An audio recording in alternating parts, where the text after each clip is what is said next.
Bien, muy buenas tardes. Espero que se encuentren todos bien, tanto ustedes como sus familias. Hoy daremos inicio a la segunda tutoría de la asignatura Cadena de Suministros.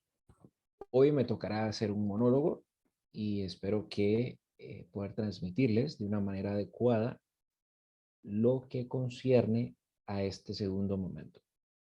Deseo, antes de iniciar con la presentación, algunas orientaciones de cara al foro que son importantes. Número uno, primero agradecer el esfuerzo de cada uno de ustedes, quienes hicieron valer su pensamiento, su capacidad de análisis. Algunas réplicas y aportaciones quise instarlos a ir más allá. Hubieron otros que ineludiblemente buscaron repetir lo que ya se había dicho y las instrucciones en tal sentido eran muy claras y muy específicas. No podía repetirse, había que construir de manera original el conocimiento y bueno, eso es algo para que por favor lo tenga presente a futuro, cuando tenga que realizar un nuevo ejercicio de este al tipo de alcance. Otra de las cosas que pude notar que me parece necesario rescatar es que cuando uno escribe y desarrolla, es exactamente igual a como piensa. Algunos daban por sentado que muchas de las palabras o conceptos o aplicativos ya el conglomerado lo conocía. Y eso es algo que hay que cuidar. Mucho en el sentido de que quizás lo que yo comprenda como A, si hicieron un ejercicio a los 50, más de 50 estudiantes que están en esta asignatura, vamos a tener mucha variabilidad de opiniones, de pensamientos, de interpretaciones. Cuando los reportes hay que entregarlos a otro para que los lea. Este no necesariamente va a tener el mismo tipo de pensamiento suyo. Entonces es preferible que el mensaje, entre más llano y más plano usted lo presente, va a tener mayor comprensión. Créame que al final del día va a obtener el resultado que usted espera. En cambio, si usted utiliza palabras como de lógica o es lógico o existe claridad, tiene que preceder dicha argumentación con hechos y datos. Si no, el lector lo que va a pensar es que va a haber un sesgo cognitivo y hay mucha subjetividad de por medio en cuanto a los planteamientos se refiere. Bien, entrando en el tema del contenido propiamente de lo que había que plantear, una de las preguntas era, ¿qué es el cuadro de mando de la cadena de suministros? Muchos utilizaron la teoría de Norton y Kaplan, quienes son los creadores, por así decirlo, de esta herramienta de orden táctico estratégico, que lo que busca es representar la estrategia de la empresa a partir de dimensiones muy claras y muy específicas. La perspectiva financiera, que mucho se orienta en lo que es los costos y los ingresos. La perspectiva de clientes, que parte de todo el viaje del cliente o del consumidor. Luego los procesos, que infiere a la gestión organizacional propiamente dicha. La perspectiva de aprendizaje y crecimiento, que es las personas, cómo se capacitan, cómo evolucionan en culturas organizacionales y demás. Y finalmente, la perspectiva de responsabilidad social, hoy llamada sostenibilidad. Algunos también plantearon una perspectiva transversal denominada innovación, me parece correcto. Hay otra que usted podría incorporar que se llama comunicación. O sea, lo que quiero decirles es que hay una base de esto. Ahora, pero ¿cómo lo relacionamos con la cadena de suministros? Ahí era el gran reto. Podía utilizar los modelos de referencia, por ejemplo, el SCORE, y sobre ello ir haciendo una relación uno a uno con las perspectivas y ver su incidencia y su eh, evolución dependiendo de la estrategia de la empresa. Acá no había una empresa específica, así que podía plantear su argumentación de una manera genérica. Ahora bien, me topé grandes sorpresas en el sentido de que algunos claramente se denotaba el poco interés por el foro. 50 palabras para una respuesta. Y aquí usted podrá pensar, bueno, pero ¿acaso estamos midiendo el conocimiento en función de la cantidad y no de la calidad? Es correcto, se mide en función de la calidad, pero si la calidad es muy baja, por no decir que escasa, y el uso de las palabras, gramaticalmente hablando, es muy redundante, el contenido va a ser muy poco. Y por ello la sumatoria de esfuerzos o de generar alguna réplica adicional es casi nula. Entonces, este tipo de apreciaciones también son importantes. Otra de las cosas que quiero mencionarle es sobre el tema de los videos. De los videos me topé muchas sorpresas y esto lo voy a manifestar al momento de dar la devolución en las observaciones y la calificación, de que leían argumentaciones y cómo uno se da cuenta, porque prácticamente la mirada es hacia abajo y evidentemente la tecnología nos permite tener un Word, tener unas notas en el cual usted pueda transmitir el mensaje. Mire, en nuestra época, cuando nosotros estudiábamos, le voy a contar una anécdota, habían fichas o filminas o transparencias y usted llevaba sus aportaciones en una hoja o una pequeña eh, ficha y sobre ello las ideas principales y las iba desarrollando en la argumentación o propiamente dicho la ponencia. Es un poco complicado y no es muy bien visto que si usted está explicando y usted prácticamente estuviera leyendo que su respiración es continua y el uso de las palabras es muy elocuente. Prácticamente, por ejemplo, ahorita les voy a contar, les voy a hacer un ejemplo. Estoy leyéndome un buen libro, La bailarina de Auschwitz, de una escritora fantástica que se llama Edith Eger.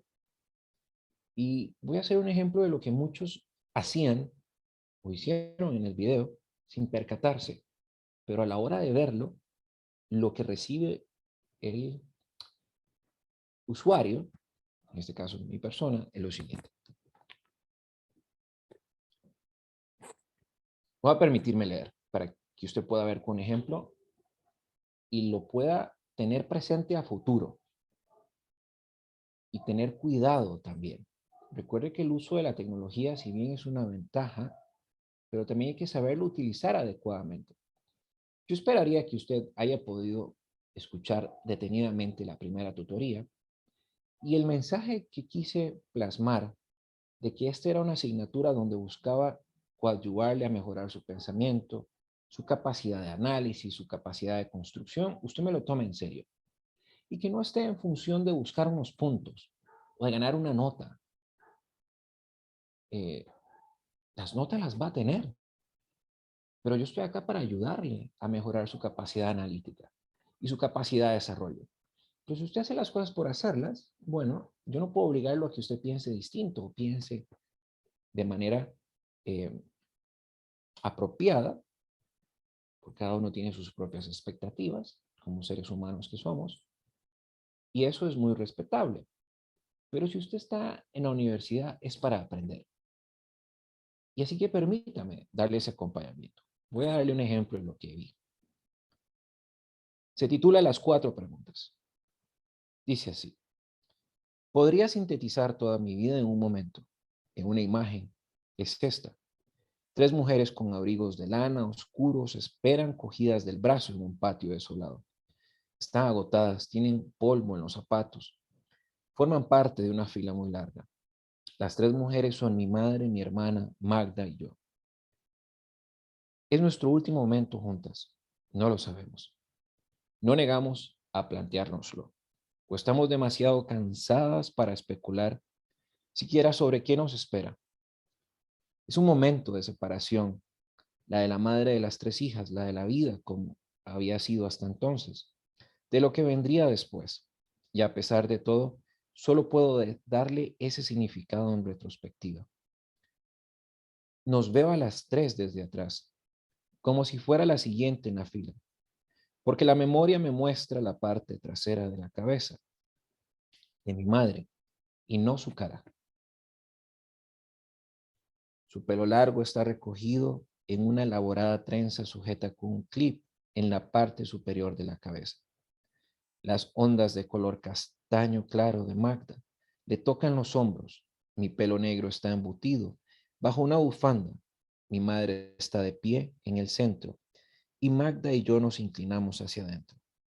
Es imposible discernir si somos nosotras las que nos mantenemos derecha a nuestra madre o viceversa, si su fuerza es el pilar que nos sostiene a Magda y a mí. Ese momento es la antesala de una de las mayores pérdidas de mi vida. Durante 7 décadas he vuelto una y otra vez a esa imagen de nosotras tres. La he estudiado como si escudriñándola lo suficiente pudiera recuperar algo precioso, como si pudiera recobrar la vida que antecede a ese momento, la vida que antecede a la pérdida, como si eso fuera posible. He regresado para poder permanecer un poco más en ese momento en que nuestros brazos están juntos y nos mantenemos unidos. Veo nuestros hombros inclinados, el polvo que se deposita en la parte inferior de nuestros abrigos, mi madre, mi hermana, yo. Bien, acá yo lo leí y usted era más que evidente que lo estaba leyendo. Voy a hacer un ejemplo de lo que hicieron, pero quiero que le preste atención, espero que lo haya hecho, al tono de voz que utilice. Era un tono de voz pausado, reflexivo, tranquilo. Solo que mi mirada estaba en otro lugar. Ahora voy a hacer lo que muchos de ustedes hicieron. Voy a leer. Esto es un texto que recién acabo de escribir y creo que eh, va a poder entender el mensaje pedagógico que estoy buscando eh, compartirle. Deme un momento, por favor, mientras que abro el documento. Deme un segundo. Eh, y van a ver a lo que me refiero. Bien, voy a leer y voy a hacer lo que muchos de ustedes hicieron. Por favor, note lo que estoy haciendo y trate de extrapolarlo y vea si es correcto. La peor cárcel no es aquella en la cual uno es dirigido por una sociedad, sino la que se construye propiamente donde sucede lo anterior, en la mente, a partir de los pensamientos y creencias que se determinan como aceptados, mismos que nos hace sentirnos limitados en cuanto a lograr respuestas para cómo nos sentimos, qué hacemos, qué consideramos posible. Por consiguiente, hay que recordar la base de la libertad, posibilidad de elegir nuestro propio destino. Es decir, por ejemplo, saber atender la impotencia al creer verdaderamente en la esperanza. Ciertamente una máxima importante, si bien el sufrimiento, cualquier que sea, es universal, siempre tendremos la capacidad de decidir cómo responder a él. Hay momentos sin darnos cuenta, nos encontramos en un estado de indefensión aprendida. Es decir, cuando creemos que no tenemos control sobre nuestras vidas, nada de lo que podamos hacer al final podrá mejorar los resultados. Créame lo siguiente, esa verdad la ha impuesto la sociedad, no es absoluta. Al momento de tener optimismo, se genera en nuestro interior la resiliencia y la capacidad de darle significado al transitar por este mundo. Deseo insistir en este punto. Es necesario cambiar aquellos comportamientos perjudiciales, derrotistas, al sustituir lo negativo por todo aquello que sustente el crecimiento positivo. ¿Se ha cuestionado a veces el sentirse enfrascado en un círculo virtuoso, tipo huracán? A lo mejor es hora de quitarse la máscara de cumplir roles y expectativas ajenas, opuestas a lo que le define. Llegado a este punto, es momento de tener su mejor versión, ni más ni menos. Cuando emprenda dicho viaje, es vital reflexionar no solamente sobre lo que le gustaría despojarse, sino todo aquello que desea hacer, o mejor aún, en lo que le gustaría convertirse. Al momento de evolucionar, por favor tenga presente, no es para convertirse en el nuevo usted, sino en su verdadero ser, ese diamante único que no volverá a existir jamás e ineludiblemente no podrá ser reemplazado. Todo lo vivido, sus decisiones, la forma de lidiar con las cosas al momento, todo importa y más aún es útil. No es necesario borrarlas y hacer como si nada hubiera sucedido. Sea lo que sea, ha llegado este momento. Entonces, ¿cuál es la clave de la libertad?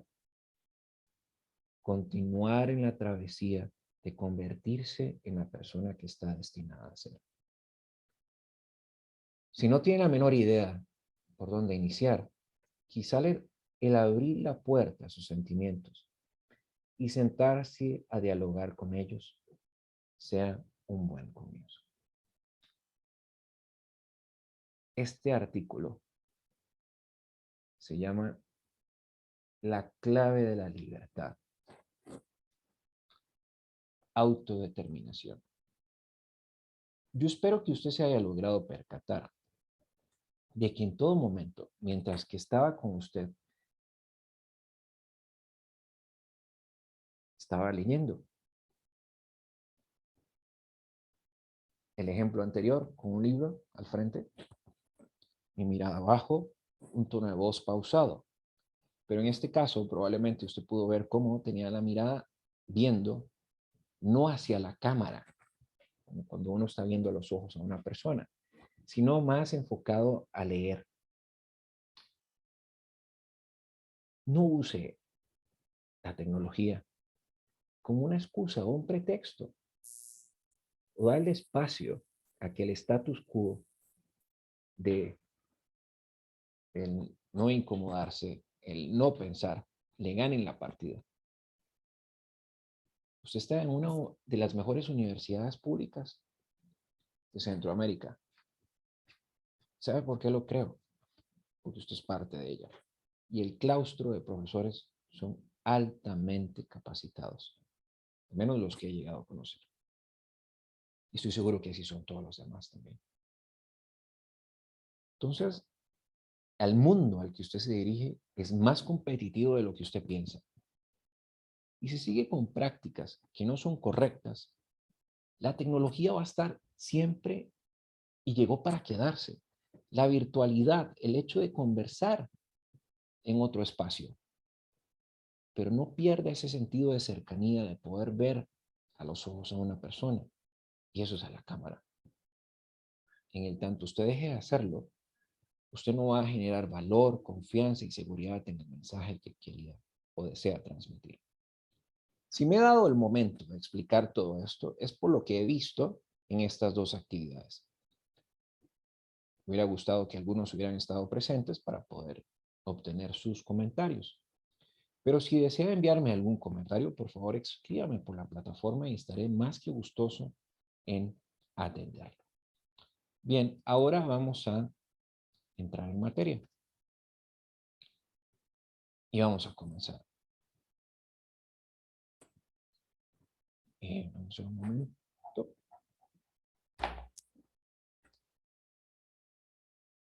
Un segundo. Perfecto. Ahora sí, ya estamos por acá. tenía duplicada la pantalla y para tener certeza de que usted esté viendo lo mismo que yo, pues bueno, tenía que tener la presentación acá en el ordenador. Bien, vamos a iniciar la segunda tutoría. La agenda son los capítulos 2, 7, 8 y 10, con páginas debidamente referenciadas en el último capítulo.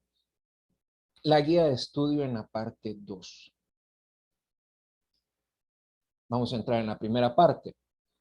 Bien, cuando hablamos sobre la logística y la tecnología de información, es necesario, oportuno entender que usted siempre va a tener información, siempre. La procesamos todos los días. Pero antes de eso lo que tiene son datos, son elementos que la misma cotidianidad le brinda. Y usted al momento de procesarlos en su mente, genera tanto información como conocimiento. Y esto no escapa de la lógica empresarial. Ahora, ¿cuáles son algunos aspectos que resalta el libro? Yo los quise traer para conversarlos sobre los beneficios de un uso eficiente y eficaz de la información. Bueno, en primera instancia, mayor conocimiento y visibilidad. Uno de los principales derroteros dentro de las organizaciones es el inventario. Hay rotaciones que son altas, medias y bajas. Cuando hay una rotación baja, como vamos a ver más adelante, los costos de mantener, de depreciación, el costo de oportunidad, el costo de ingresar al mercado, se incrementan. Si hay una rotación alta, por ejemplo, usted no tiene inventario, lo cual significa que su gestión organizacional y su cadena de suministros es sumamente eficiente. Así las cosas, la tecnología de la información le ayuda con datos y hechos para la toma de decisiones. En otras palabras, mayor conocimiento y visibilidad de lo que está sucediendo al interno de su organización en toda la cadena de suministros. Luego, cuando hablamos sobre productos que se manufacturan, usted necesita ineludiblemente de proveedores, pero también de lo que está sucediendo con los clientes en los puntos de venta. De ahí que entre más conciencia usted tenga de la demanda, de cómo se están moviendo sus productos, sus servicios en el mercado, le va a permitir mejores y oportunas decisiones en el tiempo. Luego viene un tema de coordinación de la manufactura. Esto parte de la presuposición que en su empresa se manufactura el producto. Hoy muchas organizaciones han dejado de manufacturar y se acercan a más eh, empresas en donde puedan crear el concepto de microservicio, es decir, alianzas estratégicas en donde se unen una sumatoria de esfuerzos y llegan juntos al mercado. Es decir, crean un ecosistema y ese ecosistema entre cada uno de los proveedores compite entre sí para ver quién es el que ofrece la mejor calidad en cuanto a insumos se refiere. Otra de los aspectos que tenemos por ahí es la racionalización del procesamiento de pedidos y la reducción de los tiempos de entrega. Y eso parte mediante el uso de sistemas. En algunas organizaciones el uso de sistemas no es bien visto, es necesario, pero se carece de las habilidades requeridas para utilizar el sistema de una manera eficaz y eficiente. Hay una alta alfabetización. Y probablemente cuando ustedes vayan a las organizaciones a realizar su proyecto, van a encontrar esto. Y ahí es donde estoy convencido que ustedes van a incidir de manera positiva en estos espacios, al brindar intensidad de conocimiento de acuerdo al mejor estado del arte y a la práctica empresarial. Bien, continuando por acá, eh, deseo que abordemos los tipos generales de sistemas para la gestión de la información. Eh, Ahora, ¿cuál tipo de información o en qué campo estamos? Bueno, si continúo situándonos en el contexto, el campo de la cadena de suministros. En una primera instancia, como lo podrá ver en su ordenador, tenemos lo que es el sistema para la automatización de las oficinas. ¿Qué busca esto? Formas de procesar los datos del personal y también de la organización. ¿Para qué? Recuerde, en cadena de suministros, uno tiene una idea que es el qué se necesita, pero es más importante el para qué. ¿Para qué lo voy a realizar? Tal vez aquellas actividades que se realizaban manualmente con una calculadora o quizás en hojas de Excel, este tipo de sistema lo que busca es hacerlos prácticamente a un clic. Ahora, ese realizarlos a un clic, ¿qué involucra? Que la información que se facilite o se incluya dentro del sistema sea la correcta. En sistemas de información hay una máxima. Si usted ingresa basura, basura le va a salir. Eso es algo oportuno, necesario, que hay que evitar.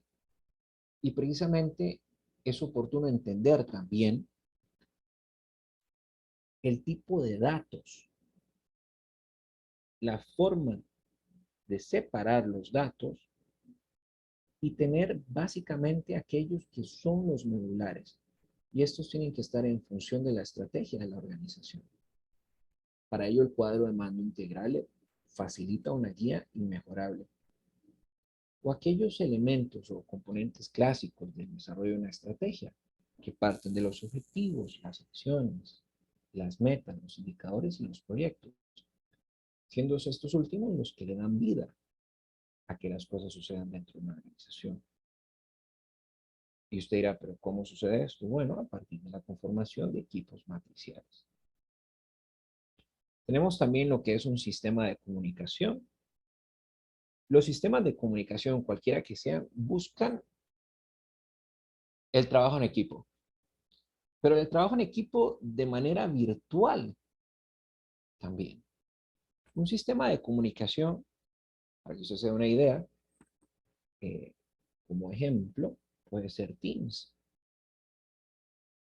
En Teams, al momento de hacer una reunión o inclusive Zoom, podemos interactuar, podemos compartir información de diferentes formas, a través de un vínculo, compartiéndonos archivos, eh, viendo temas de agenda, etcétera, etcétera.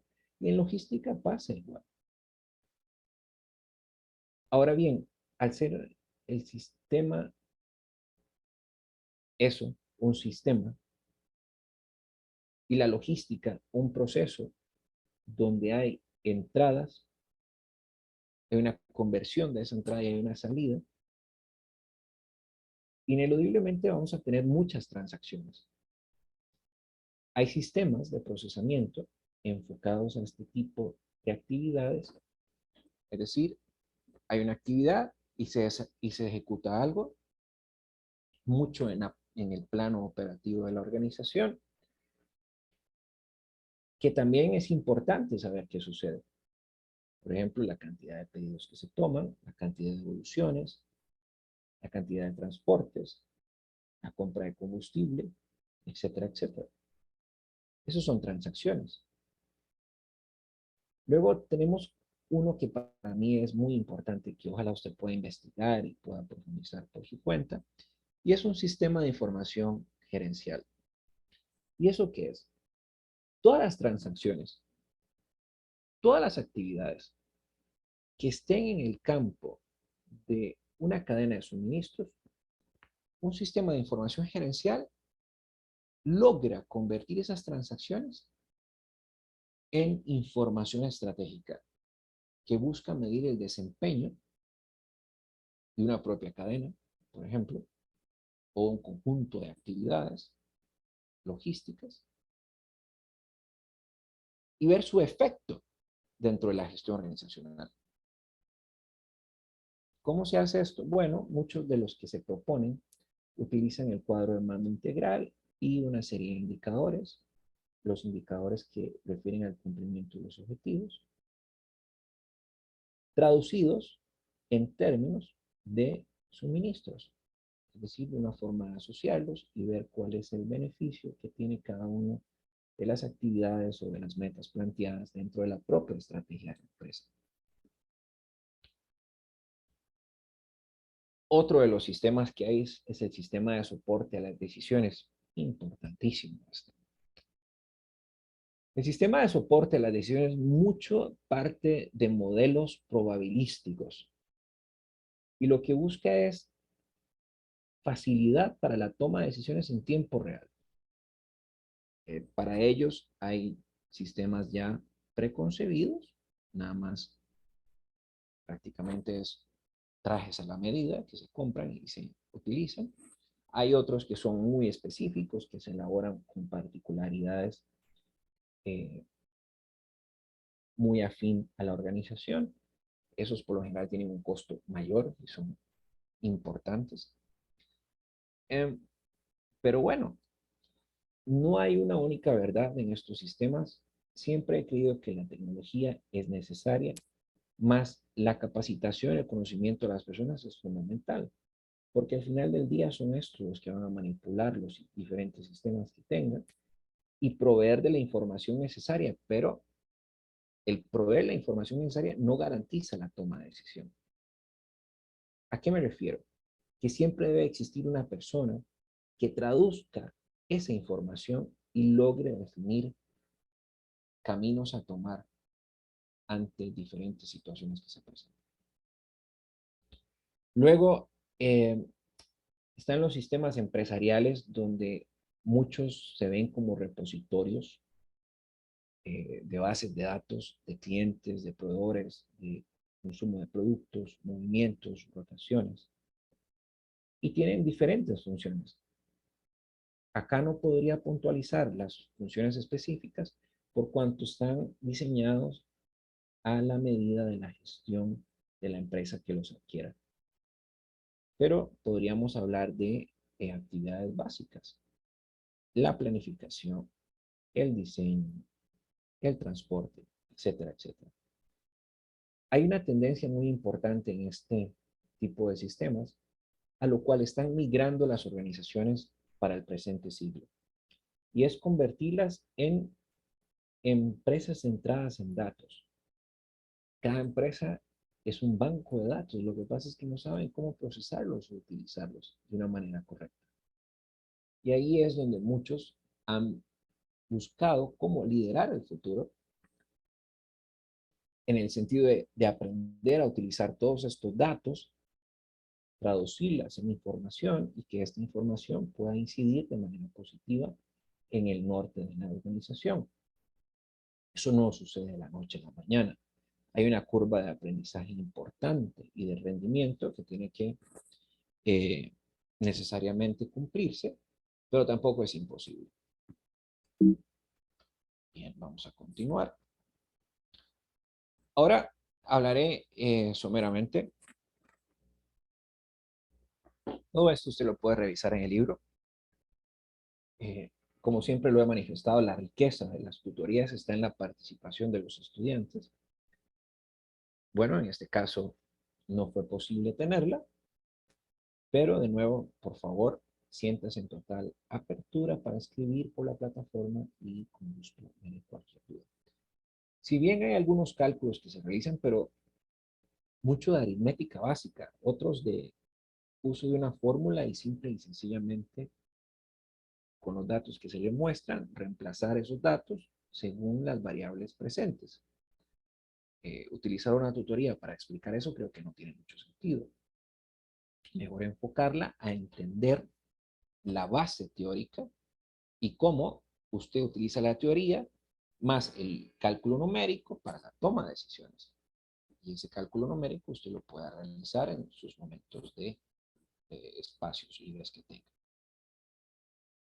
¿Qué es la gestión de la demanda? Bueno, la gestión de la demanda va a encontrar N, por no decir miles de definiciones. Yo converjo realmente con lo que el libro presenta en el sentido es de que la gestión de la demanda parte de un flujo coordinado de demanda, que esa demanda puede ser información o datos a través de la cadena de suministros en cada uno de sus bloques o de sus actividades y también de los mercados. ¿En qué sentido? Bueno, la gestión de la demanda se relaciona muy fuertemente con lo que está sucediendo, con el comportamiento de sus clientes o consumidores, al igual que el de sus proveedores e inclusive de lo que está sucediendo en el entorno. Ahora, ¿cuál sería un componente clave de la gestión de la demanda? El pronóstico, las ventas, porque al final del día usted ordena, desarrolla, planifica en función de lo que el mercado necesita. Recuerde algo muy importante, el que gobierna a su organización es el consumidor, no hay otra persona.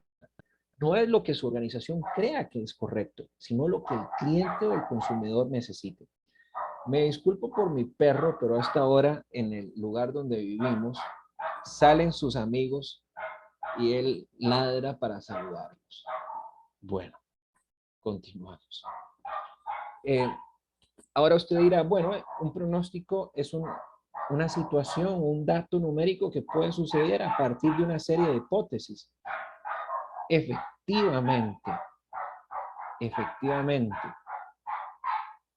puede suceder. Sin embargo, entre más cercano usted plantee las hipótesis, el uso de los datos, el uso de sus supuestos, más control usted va a poder tener sobre ese futuro. Ahora, ¿en qué momento se utilizan este tipo de procedimientos?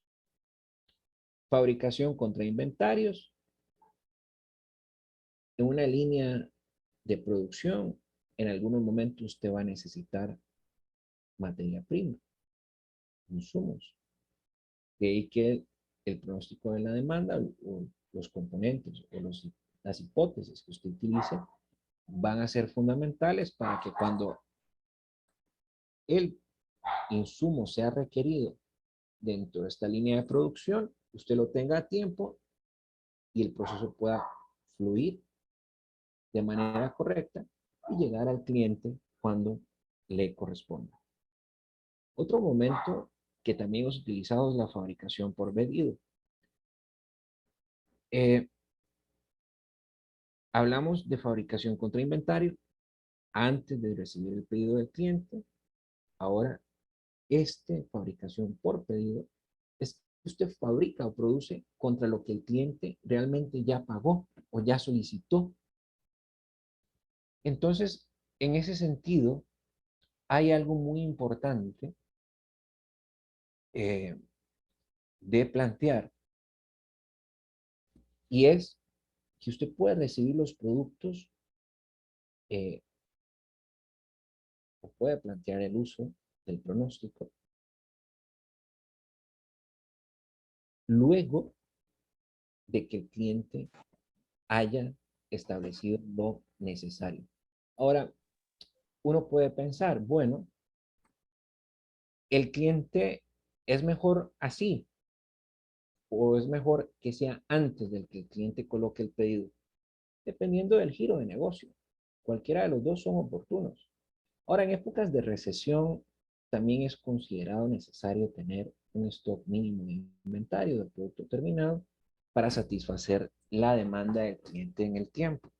Pero no siempre, óigame bien, no siempre usted va a tener esa posibilidad, porque el cliente cambia constantemente de necesidades.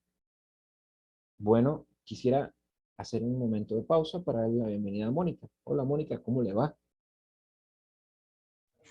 Hola, profe, ¿todo bien? Gracias a Dios. Me alegra mucho. Gracias por sacar el ratito para estar por acá. Eh, ya hemos iniciado, pero podrá revisar la parte que no estuvo presente toda vez que yo la suba al sitio. De nuevo, gracias por estar por acá. Si tiene algún comentario, por favor, adelante. Bien, en lo que refiere a la gestión de pedidos, que también es importante, eh, toda gestión de pedidos tiene un ciclo, ¿sí? O tiene etapas. Recuerde esto, cuando usted se encuentre la palabra gestión, gestión organizacional, gestión de la calidad, gestión de la innovación, significa que hay una serie de etapas que se concatenan para lograr algo. En este caso, la gestión de los pedidos. Bueno, hay un ciclo. Ese ciclo es comúnmente conocido como reabastecimiento. El reabastecimiento lo que busca prácticamente es poder que en tiempo real eh, se logre tener ya sea el producto, la materia prima o el inventario que un cliente necesite y todos los procesos subsiguientes que tienen que pasar hasta que el mismo lo reciba.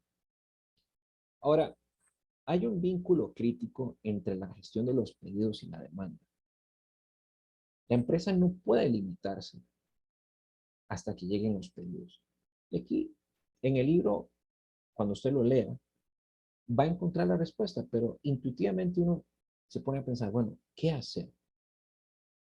¿Qué hacer, por ejemplo, si la empresa no dispone de los pedidos, no dispone de lo necesario para atender una determinada demanda?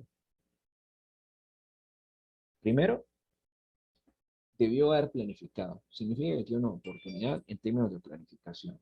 No planificó adecuadamente. Segundo, su proceso de eh, gestión del inventario no es el más adecuado. Porque como lo dije anteriormente, siempre es necesario tener inventario de seguridad para satisfacer los contratiempos que se presenten. Y en segunda instancia, si usted no logra tener a tiempo el pedido, el producto o el servicio, es importante que logre establecer una debida comunicación con el cliente y anticiparse a que no tenga el producto a tiempo y decirle, mire, me voy a retrasar.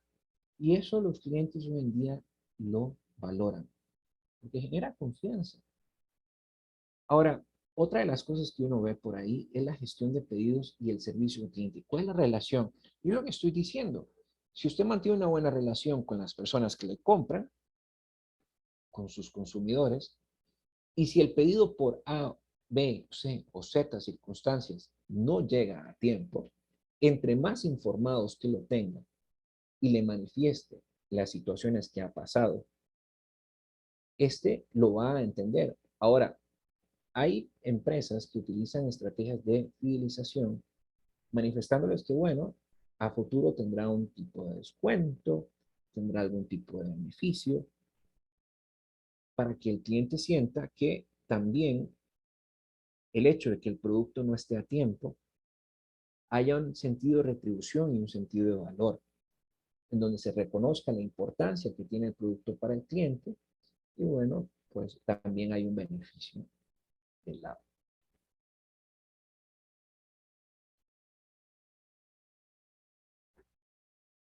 Mónica, si tiene alguna duda, por favor me la deja saber. Profe, voy entendiendo bien. Yo el foro no lo he realizado, lo estaba pensando hacer, digamos, hoy, ¿Ok? pero quería recibir la tutoría para tener más claro cómo que era, digamos, A mí me gustaría eh, entonces, Mónica, que usted pueda leer, pueda escuchar la primera parte de la tutoría, ok. porque en ella yo expliqué algunos elementos que son importantes, como por ejemplo también hice alusión al video, lo que me encontré en el foro, que muchos repetían, una serie de variables que a usted le van a servir. Si quiere puede activar la cámara, mire que somos usted y yo nada más. Entonces, Sí, eso está bien. Entonces, en ese sentido, por lo menos así no me siento tan solo y no veo la pantalla en negro. ¿Qué le parece? Ok, yo creo que estamos. Parece para ver. Ahora sí. Ah, la veo con la camisa de la liga también. Ah, sí, liguista, profe. Muy bien, bueno, muchos éxitos y mucha suerte. Mi equipo no está ahí en la final. Bueno, no se pudo lograr, pero celebro el fútbol y Va celebro. con prisa, profe. Mire, Mónica, aquí en el país hay los que son sapricistas, los que son heredianos, los que son liguistas. Eh, los que no somos ni alajuelenses, hay una gran probabilidad de que somos sapricistas.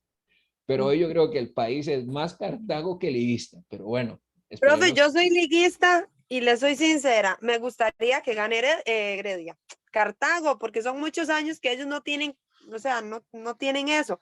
La liga sufrimos mucho, pero de ahí tenemos copas. Sí, es verdad. Pero bueno, vamos a continuar.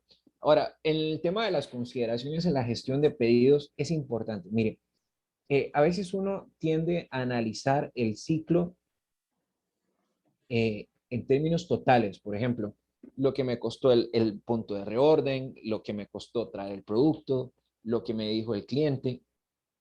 Y eso lo hago una sumatoria y lo meto en una bolsa. Y esa bolsa da un resultado. No, yo quisiera exhortarles. El libro habla sobre el tema de la variabilidad del tiempo. ¿Cuánto es el tiempo, verdad, que se dura entre cada una de estas etapas? Pero también el costo, el impacto financiero. Ese es importantísimo. Porque a veces solo vemos las cosas desde una perspectiva o nos cerramos a otras. Y yo quisiera, no, más bien, darle la llave para que usted piense no solamente en términos de costo, no solamente en términos de tiempo, sino de personas, de cantidad de personas, de cantidad de clientes, etcétera, etcétera. Ahora, hablamos de ciclos de pedido, requieren niveles de inventario más altos. ¿Por qué? Bueno, cuando son grandes los pedidos, por lo general implica que son grandes empresas las que están de por medio. Y estas van a requerir importantes niveles de almacenamiento. Y sobre esos niveles de almacenamiento también va a ser el inventario y eso va a ser mayor costo.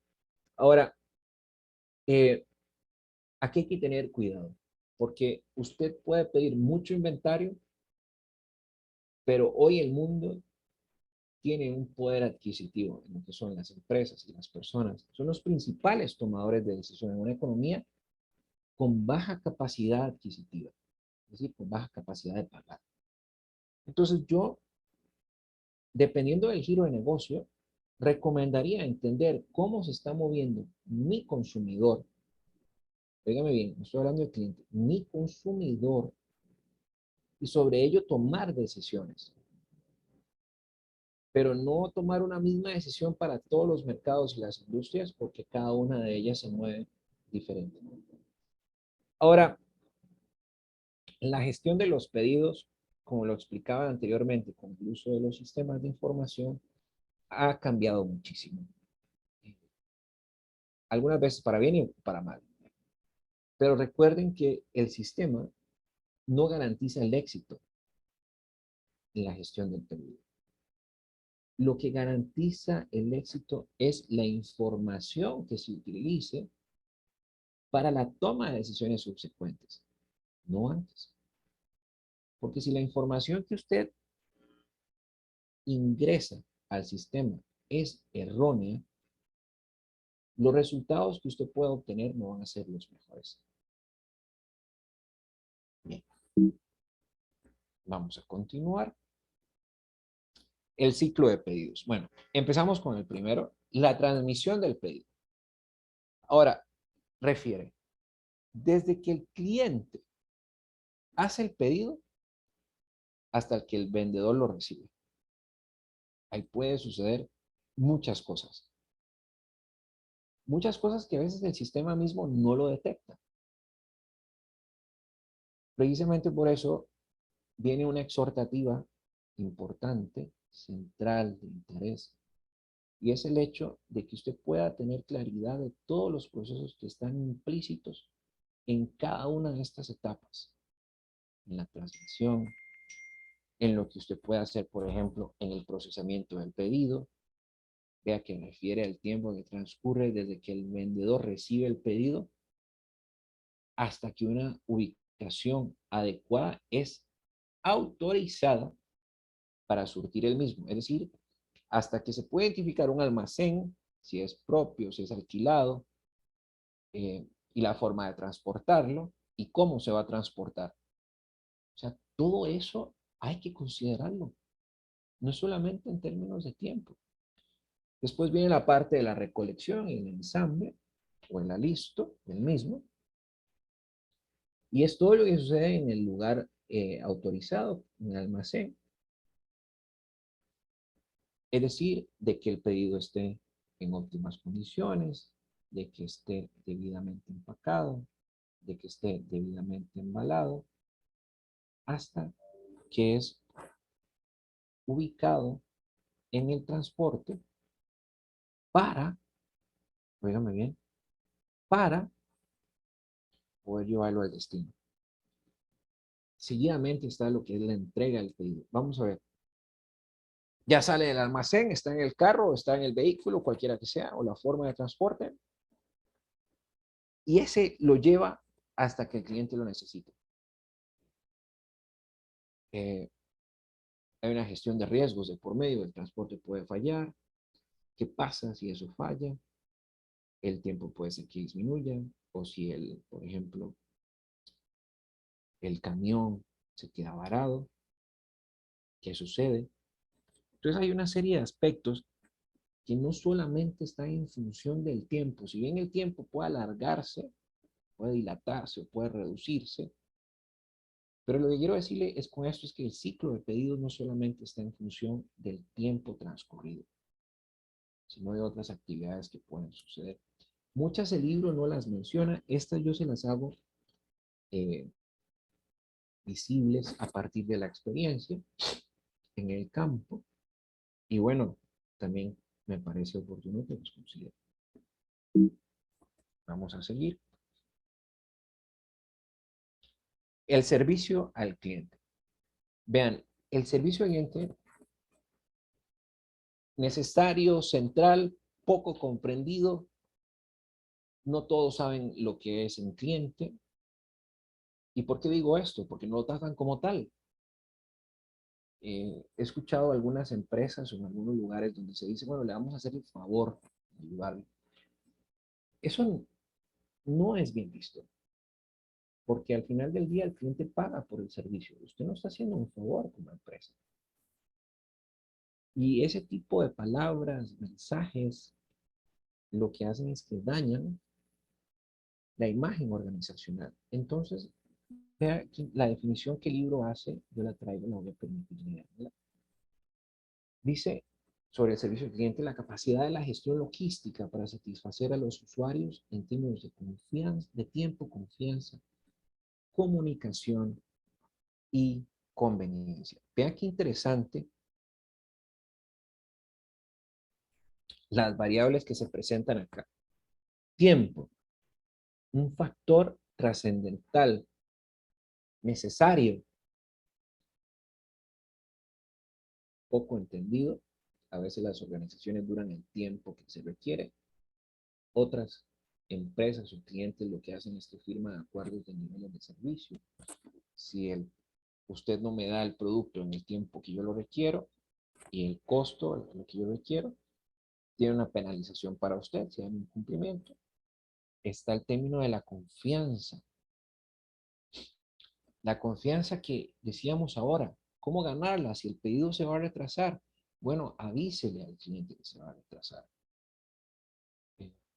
La confianza se ve mucho en tres elementos, en tres componentes del ciclo del pedido, la entrega, que sea segura y que sea completa.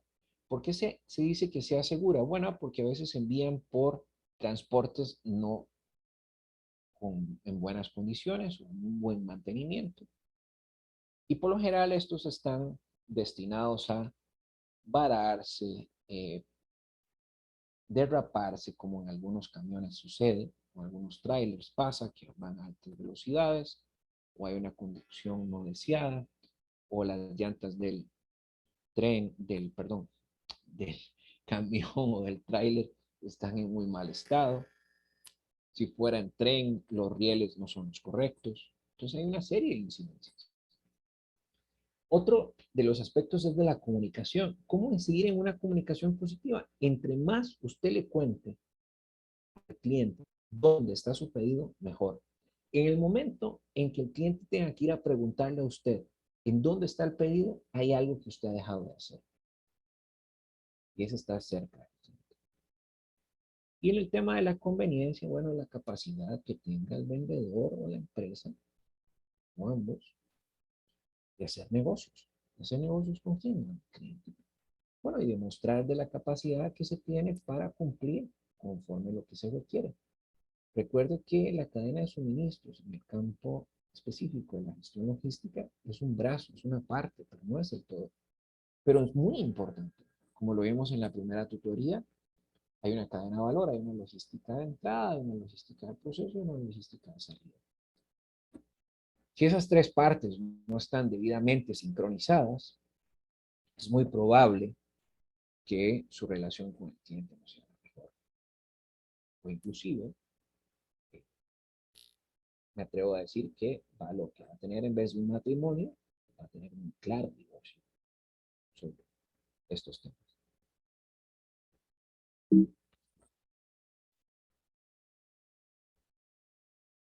Ahora, cuando hablamos en la selección de medidas de servicio al cliente, eso lo encontrará también en el libro. Voy a hablar sobre algunas variables, pero también vamos a hablar sobre algunos indicadores. El foro hablaba sobre algunos indicadores. Por ejemplo, en temas de tiempo del ciclo del pedido, fundamental, que aquí usted lo puede desarrollar en cada una de las etapas. Tiempo de respuesta a la solicitud. Hay empresas que ya tienen predefinidos tiempos, no días, tiempos. Algunos son un tiempo de 2 horas, 4 horas, 6 horas, dependiendo del tipo de pedido de servicio que se requiere. La confianza. ¿Cómo generar un pedido perfecto? Aquel que cumpla con el costo, con la calidad esperada y el tiempo adecuado. Por eso se habla que la entrega a tiempo es importante como indicador de la confianza. En el tema de comunicación, se habla mucho sobre una métrica, la cantidad de quejas del cliente. O también usted como empresa hacia el cliente, la cantidad de veces que le informó el estado del pedido al cliente. Ahora, no significa que eso tiene que ser cada minuto o cada hora, pero acorde al proceso que usted tenga debidamente trazado y se lo haya toda vez explicado al cliente, cumplida cada una de las etapas, usted le puede ir contando, bueno, ya pasamos con éxito una primera etapa, ahora sigue la siguiente, que se espera que se traduzca o se materialice en un lapso de 2 a 3 horas, y así sucesivamente, ¿no? Hay personas que no les gusta hacer llamadas. Cuando me refiero a personas, pueden ser clientes físicos o si no empresas. Entonces usted puede poner a disposición un sistema, una plataforma donde el cliente entra con un número de orden o un número de tracking, como lo que es el sistema de Amazon, y sobre ese el cliente puede verificar el estado del producto, del pedido, perdón. Acá obviamente se necesita una actualización constante. Hay un ahorro en lo que es el servicio al cliente, pero también hay un costo de estar incorporando la información en tiempo real. Ahora la tecnología, las tecnologías de frontera emergentes, por ejemplo la inteligencia artificial, el Internet de las cosas, permiten tener una actualización prácticamente que automática. Ya la parte manual se erradica. Hay que hacer un despliegue tecnológico, pero hay una inversión importante en términos de costo-beneficio. Otro de los aspectos que se habla por ahí en cuanto a métrica se refiere es el tema de la conveniencia. Este me gusta mucho por cuanto habla la cantidad de veces que fueron devueltos o no devueltos los productos, pero también cuando el cliente tuvo algunas situaciones oportunas o imperantes, cuántas veces se le dio la respuesta adecuada a esas situaciones. Aquí cada empresa puede establecer la unidad de medida financiera, de tiempo, en términos de personas, en términos de capacidad, en términos de recursos. Así podría seguir diciendo. Y hago esta aseveración para que vea que no hay una única orientación cuando medimos algo, una única unidad de medida. Esta usted la puede definir en función del giro de negocio y lo que crea que es más conveniente, más estratégico, tanto para la empresa como para el cliente y que le genere valor.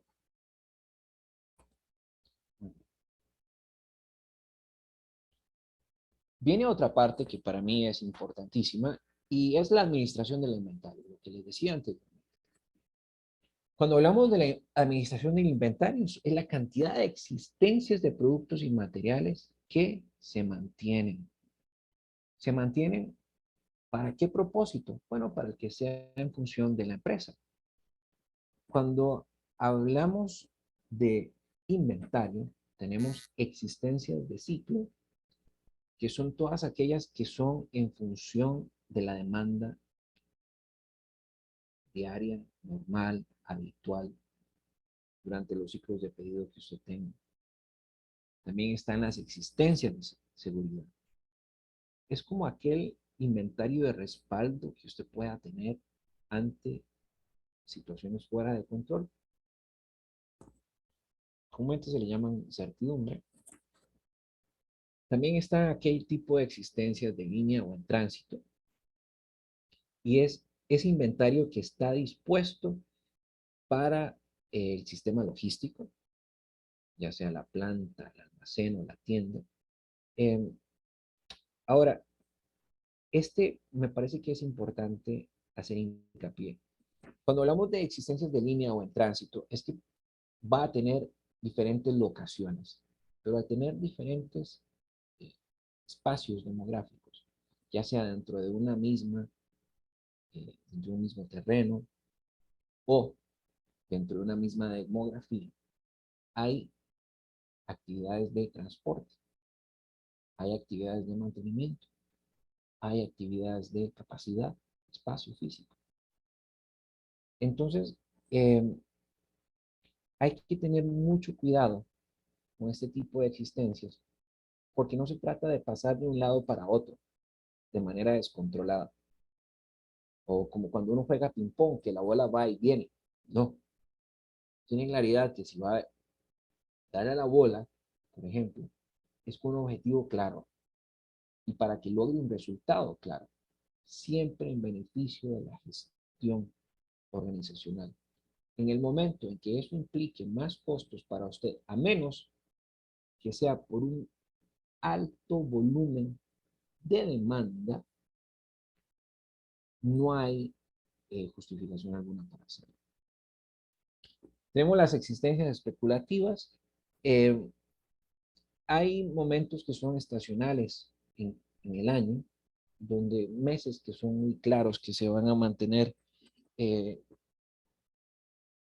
diferentes situaciones, aumentos de precios, por ejemplo, la inflación, la gasolina, el desabastecimiento de semillas en trigo, harina, etcétera, etcétera. Eh, Al haber una proyección de escasez, recesiones económicas o momentos de estanflación, que es cuando la economía decrece y sube el desempleo, usted va a tener necesariamente existencias especulativas. Y eso implica que va a tener inventario ante situaciones fuera de su control, que son probables que vayan a ocurrir, pero hay que tenerlo sí o sí.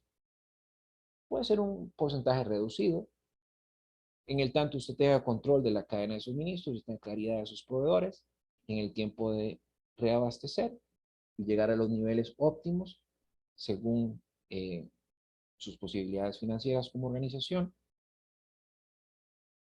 Pero en el tanto todo eso esté claro, va a poder definir un porcentaje adecuado de existencias especulativas. ¿Qué pasa? Que muchas organizaciones no tienen esa claridad. Entonces el inventario especulativo es tan alto como que se quiera, como si el mundo se fuera a acabar. Más después de que esa especulación pasa, el inventario no rota. Entonces, cuidado. ¿Eso está claro, Mónica? Sí, profe, el ejemplo que lo tomaría fue cuando empezó la pandemia del COVID, que la gente empezó a comprar mucho papel higiénico. Y entonces estaban súper abastecidos de Papel. papel higiénico y en realidad no fue tanto lo que necesitaban. Así es, exactamente. Exactamente. Muy buen ejemplo, gracias por traerlo.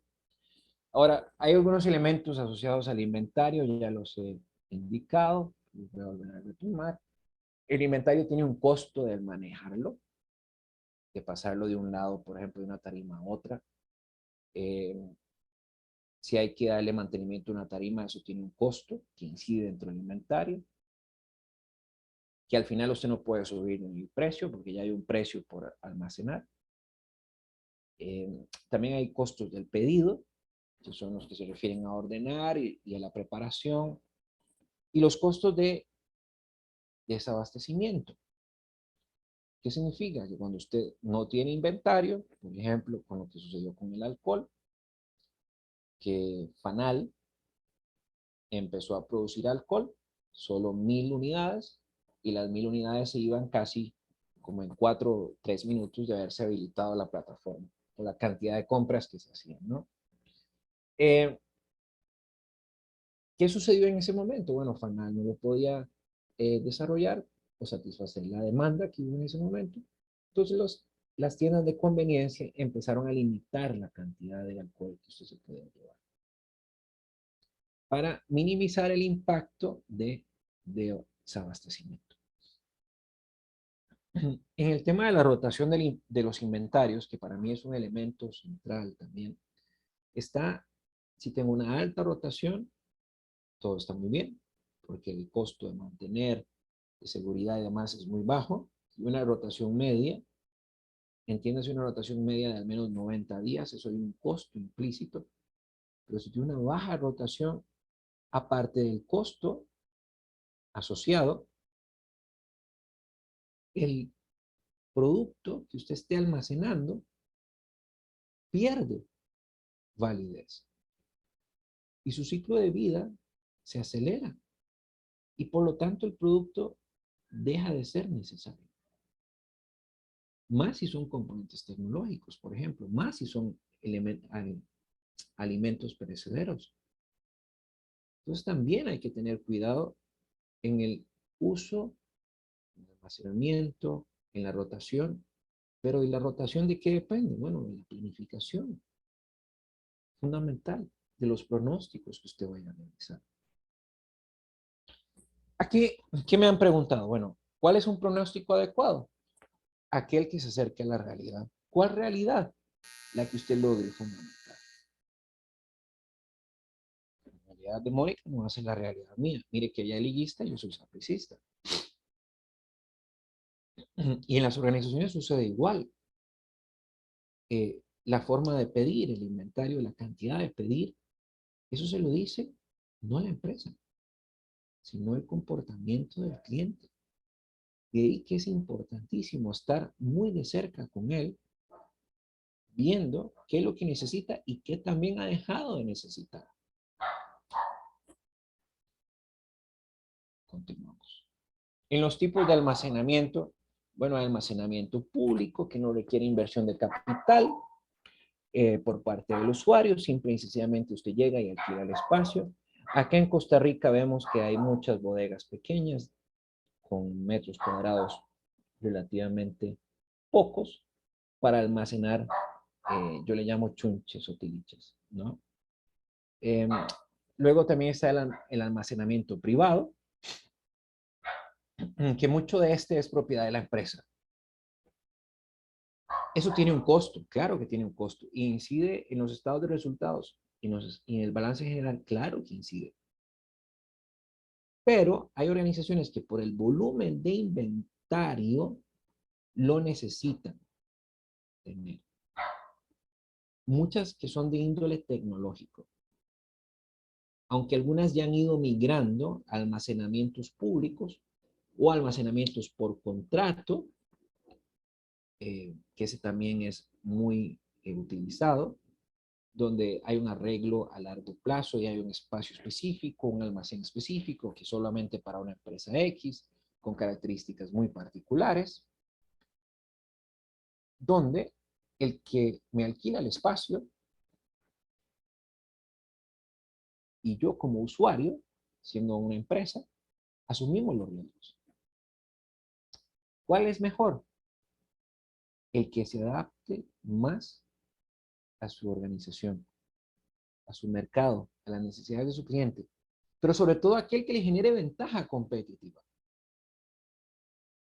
Profe, me genera más ventaja competitiva tener mi almacenamiento fuera y que otra empresa sea la que se encargue de almacenar y todo el tema de distribución y demás, perfecto, es válido. Pero si su capacidad de producción es Profe, vender, con permiso, ¿ah? el almacenamiento por contrato sería como cuando una empresa distribuye a otras empresas. Así es, así es, como un distribuidor. Estoy bien así. Sí, es como cuando es un distribuidor, perfectamente. Le voy a dar un ejemplo. Acá en Costa Rica, bueno, hay varias distribuidoras donde, bueno, PriceMart podría ser una, porque hay varios conglomerados ahí que están de por medio, varias empresas, donde se posicionan los productos y se vende por volumen.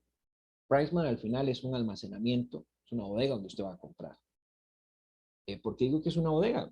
A mi criterio, porque usted compra por volumen, no compra por unidad. Usted compra paquetes. Profe, el almacenamiento público, ¿cuál sería? Un ejemplo.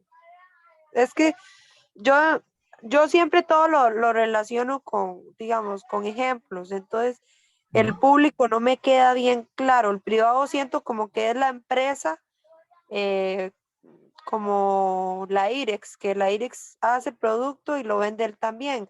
Pero también podría tener un almacenamiento por contrato que, qué sé Puede tener yo, se lo un da a tercero, Cervantes.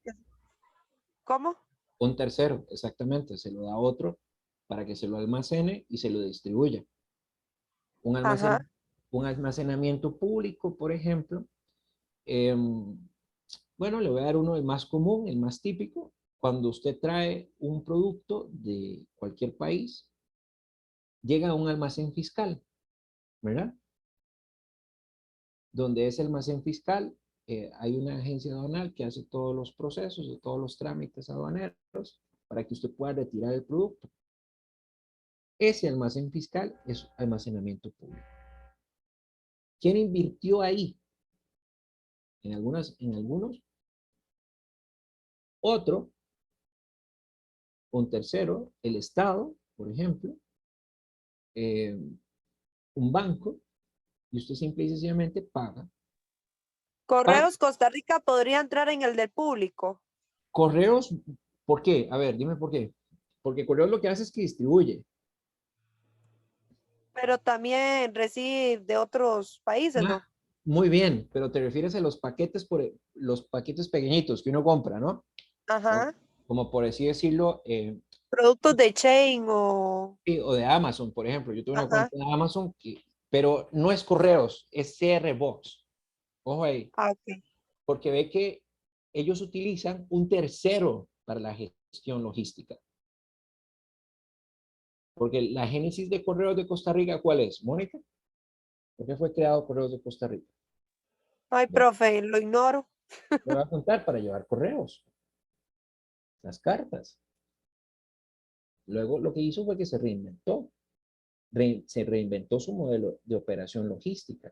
Pero eso parte porque vio los modelos de DHL, por ejemplo, de empresas grandes en el país, de operadores logísticos. Pero sí, eso me parece es un buen ejemplo, ¿sí? Pero no es, bueno, todo eso es bajo la figura de Correos de Costa Rica, pero hay una empresa que se llama CR Box que lo hace. ¿Muy bien? ¿Te queda claro? Sí, claro, profe. Muchas gracias. Bueno, con gusto. Bueno, y hasta aquí ha sido la primera parte. Eh, Vamos a ver la segunda parte. Eso es algo muy rápido, muy breve. La guía de estudio trae una analogía muy aterrizada, muy aplicable a lo que dice el libro, pero he querido traer esta lámina que me parece muy contundente, eh, que la desarrolló el profesor Eduardo Girón a partir de esos autores Pierce y Carretero, 2007, donde él relaciona un proceso de negocios basado en el score. Vea que usted en la parte, y lo hace como un proceso. En la entrada, a mano izquierda, usted va a ver a los proveedores. En el centro tiene la planificación de la cadena de abastecimiento, que implica planificar el abastecimiento, planificar la producción, planificar las entregas, planificar los retornos, entiéndase el retorno cuando es logística inversa, y mucho enfocado a abastecer, hacer y entregar, que para mí ahí es donde está la riqueza de poder entender esto de una manera más simple. Abastezco, hago o transformo y entrego. Cuando abastezco, entiendo que tengo que planificarlo, tengo que entender los pedidos, tengo que calcular la demanda, tengo que sacar unos pronósticos, la capacidad en inventario, aquí tal, pero puedo tener la posibilidad también de que al momento de recibir el producto nuevamente en la empresa, este puede ser que sea direccionado al proveedor porque haya habido una falla en la materia prima, pero también al proceso productivo que se realizó en la organización. Por eso habla sobre el retorno de la entrega. Esta lámina para mí es muy importante porque al final del día esboza muy bien lo que ha sido hasta este momento las dos tutorías. La cadena de suministros, el tema de la planificación, la producción, la entrega, el almacenaje, la relación con el cliente, cómo tengo que generar confianza. Y estos son los procesos medulares a los cuales hay que prestarles atención que inciden en los negocios eh, que se pueden realizar en el corto, mediano y largo plazo con los clientes. Ahora, esto tiene algo que ver con la cadena de valor, tiene que ver todo y más. Al final del día, la cadena de valor, como lo vimos en la primera tutoría, la logística de entrada, la logística de proceso y logística de salida, y las otras actividades primarias, van muy de la mano con la planificación del abastecimiento. Si usted no conoce cómo se está moviendo el mercado, lo que están comprando, dejando de comprar los clientes, cómo va a planificar usted el abastecimiento, por ejemplo. Después de ello, en la parte de los pedidos, usted va a generar la gestión del pedido cuando el cliente le realiza la orden o antes de que lo haga. Bueno, eso se lo dirá el comportamiento que usted ha tenido en las ventas. En la planificación de las entregas, el tiempo esperado que se tiene y qué va a hacer con el material toda vez que eh, haya tenido algún defecto y tenga que planificar los retornos o la logística inversa. Y eso es algo importante que hay que considerar también.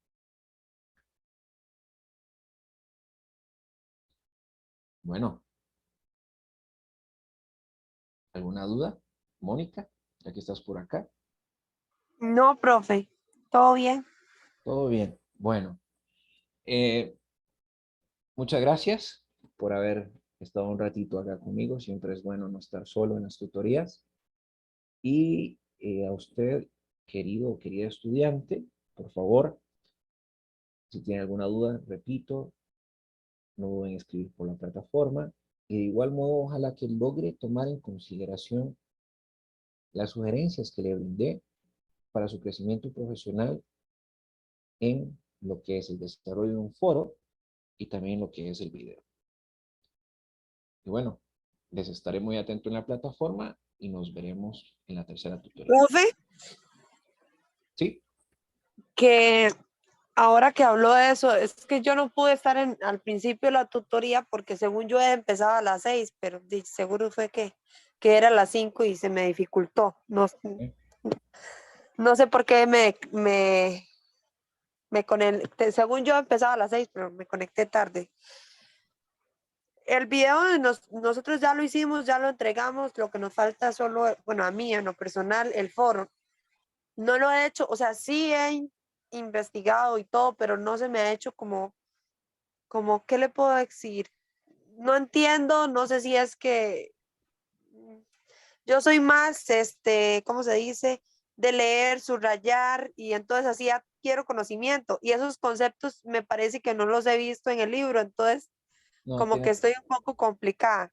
tiene que investigarlos, por favor, en las bases de datos de la universidad, accesar a una de ellas, investigar sobre la cadena, perdón, la cadena de suministros y su relación con el cuadro de mando integral o el cuadro de mando integral y su relación con la cadena de suministros. Ahí le va a desplegar una cantidad enorme de información.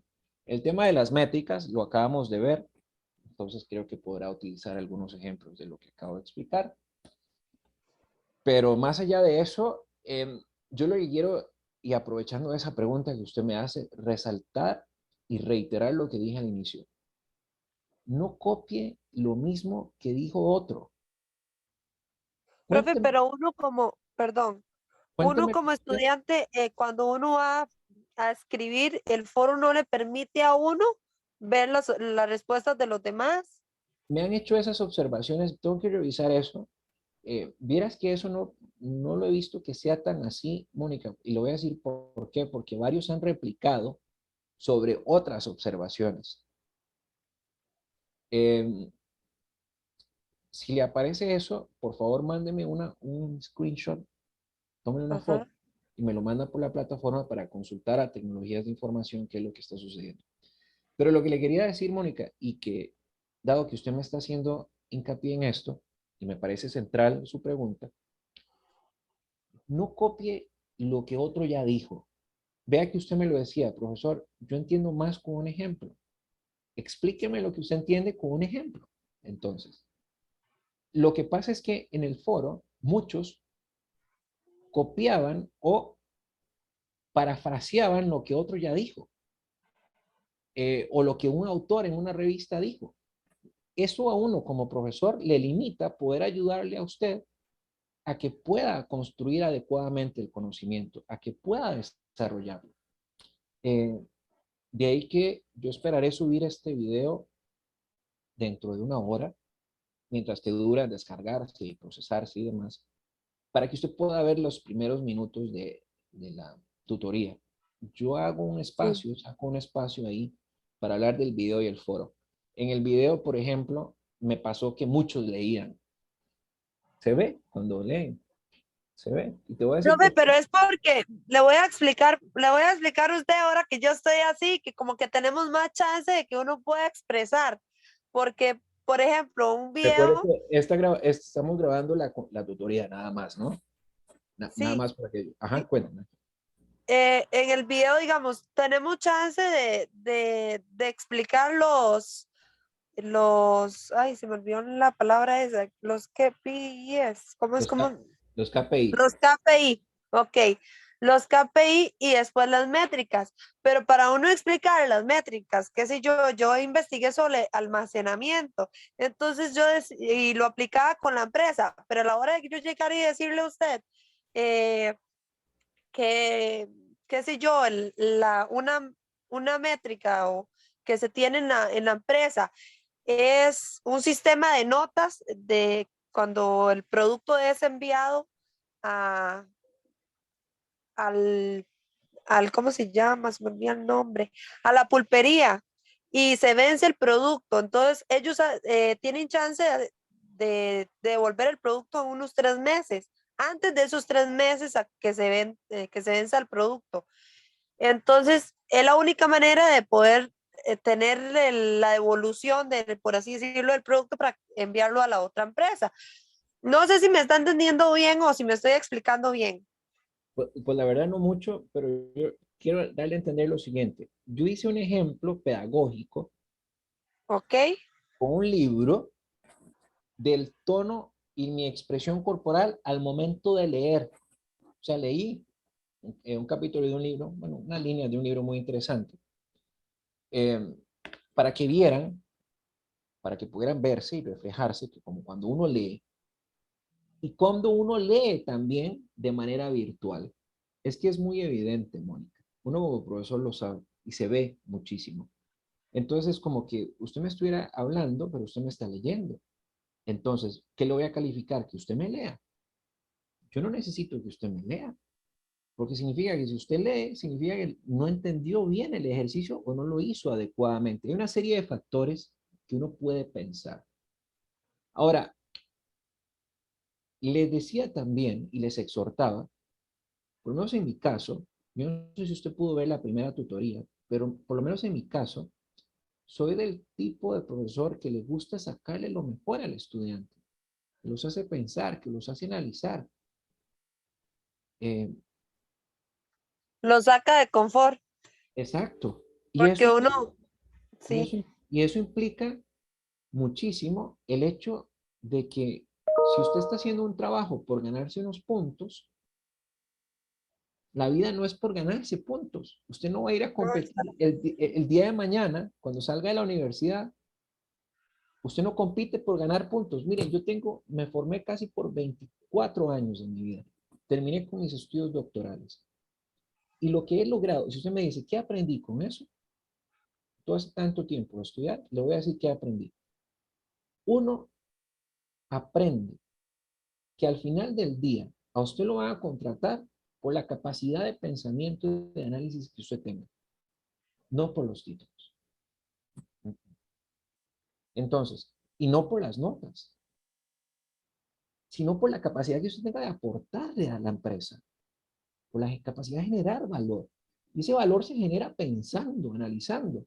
Pero si usted hace las cosas por hacerlas o por obtener un punto, ver, o por lo que dice la rúbrica y no ir más allá de lo que dice la rúbrica. Por ejemplo, en los videos, ¿qué pasaba? Voy a hacer una ilustración para que usted me vea. Ahora que tengo a alguien para poder explicarlo mejor también, para terminar de amarrarlo. Eh, yo estoy haciendo una presentación ahorita y en vez de ver a la cámara, ¿verdad? Es decir, al horizonte de la persona, al horizonte de los ojos de una persona, yo veo hacia abajo. Vea mi vista. ¿Verdad que no la estoy viendo a usted? no, Estoy viendo está hacia viendo abajo. hacia abajo. La mayoría veía hacia abajo. Entonces la mayoría, y se veía, porque se veía donde estaban leyendo. No sé si me voy a entender. Sí, que es Entonces, más evidente, tiene que explicar uno el, ¿qué es lo que pasa? Vos viste en la presentación que cuando estaba hablando, viste que veía hacia abajo. Puedes repasar el video, vas a ver que no, yo veía hacia el frente. En algunas cosas veía los títulos para guiarme, pero simple y sencillamente no me quedaba viendo hacia abajo, sino que te veía o buscaba el horizonte de las personas. Lo que pasa es que a veces creemos que la parte digital, y eso es una cultura que hay que ir cambiando. Eh, algunos, solo quiero. no lo estoy diciendo por usted, algunos no encienden la cámara, otros no sabemos si están o no en la clase, eh, y hay una serie de situaciones. Pero cuando haces una tarea o un trabajo, hay que hacerlo mejor. No por ganar una nota. La vida no es por notas. La vida es por capacidad. Al menos esa es mi filosofía. Ya llevo 2 años y 8 meses en la UNED, profesor, y bueno, aquí me tiene. Sí. No, a mí no conecto la cámara seguro porque no me gusta que me vean, pero sí, siempre pongo atención y como que trato de tener un cuaderno y un lapicero a la par para ir anotando porque yo soy más así, más visual y más gramática. Yo solo escribo y pongo como que el resalto y visual porque tengo que ver como, tengo la facilidad, digamos, de que si yo leí algo en el libro, me acuerdo más o menos como en qué página fue, como cómo decía el subtítulo y así. Claro. Entonces, eh, hacer investigaciones como foro, digamos, sí, uno adquiere conocimiento porque por supuesto, porque uno lo está haciendo, nadie se lo está regalando, uno lo hace, pero sí como que lo saca de la zona de confort, entonces a la hora de, usted no sabe si está haciendo las cosas bien, si lo van a calificar por lo que usted está escribiendo o si lo está haciendo bien, si lo está haciendo mal. Obviamente yo siento que obviamente si a uno lo va a calificar es para que uno ponga algo que esté bueno, pero profe, y si uno investiga y tal vez se hace un concepto de que no es, lo califica mal, tras de que pierde los puntos, después no sabe si, o sea, cómo era la respuesta, ¿me entiende? Bueno, las respuestas yo la di al inicio, hice una relación muy sintética. Em, Vamos a ver, en el conocimiento, Mónica, no hay verdades absolutas, hay verdades. La forma en como usted lo explique dice mucho. Ahora, hay conocimientos o hay elementos o conceptos que ya son debidamente establecidos. O sea, ya son esos y no hay más. ¿Me entiende? Pero lo que, más allá del concepto, en mi caso, yo evalúo la forma de pensar suya.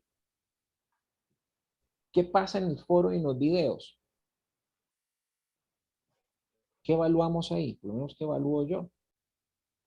Su capacidad de plantear, no su capacidad de cumplir. Todos vamos a cumplir. Usted me puede redactar una línea y usted puede decir que... Profe, pero se limita uno con el tiempo.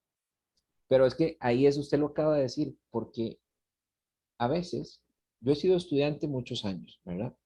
Entonces te puedo decir, a veces como estudiantes caemos en que nosotros mismos nos limitamos, nosotros mismos nos bloqueamos, nosotros mismos caemos en la pereza de pensar.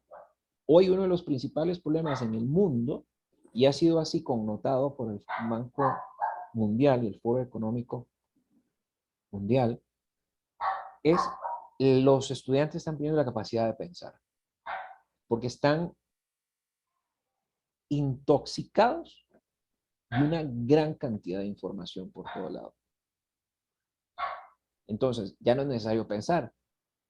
Google piensa por mí, pero al final no sabemos que Google fue creado como buscador de elementos en el Internet y que clasificaba las mejores coincidencias y nació aparte de una tesis de estudio de dos personas. Una de ellas, Larry Page. Entonces, eh, ya no pensamos, no leemos, andamos en automático. Las empresas no los van a contratar así. Por lo menos te puedo decir que mis estudiantes que han tenido, les he dicho, si usted al final del día pasa con un 70, un 80, para mí ese es su 100, porque significa que usted dio lo Profe, mejor. pero no es lo mismo para los que estamos, a mí me ha pasado que, digamos, vengo de cursar el diplomado y el cuatri pasado llevé Ujú, las primeras materias de bachi.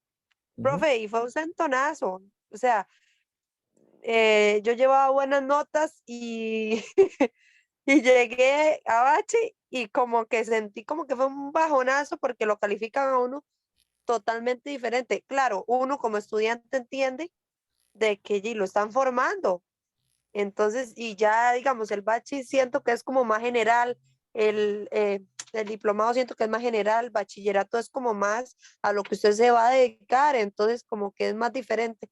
Pero eso obviamente uno va adquiriendo ese conocimiento conforme va pasando los módulos. La universidad Pero es eso, para aprender. La sí, universidad a veces la gente lo ve como para ir a buscar una nota. La vida no te califican por notas. Al final del día la vida es o sabes o no sabes. ¿Sabes pensar? o no sabes pensar.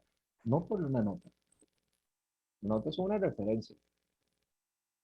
Eh, yo creo una formación así, más de pensamiento, más de construir, más de forjar, más de desarrollar análisis. Pero al final del día, ser profesor es una gran responsabilidad, conscientes de que ustedes son el futuro. Y si no lo hacemos bien, ustedes no van a estar tan bien como nosotros quisiéramos. Ujú. Exacto. Bueno, dicho esto, gracias de nuevo por estar, gracias de nuevo por las preguntas y como decía Cerati, hasta la próxima. Hasta luego, profe. Hasta luego. Buenas noches. Gracias. Hasta luego.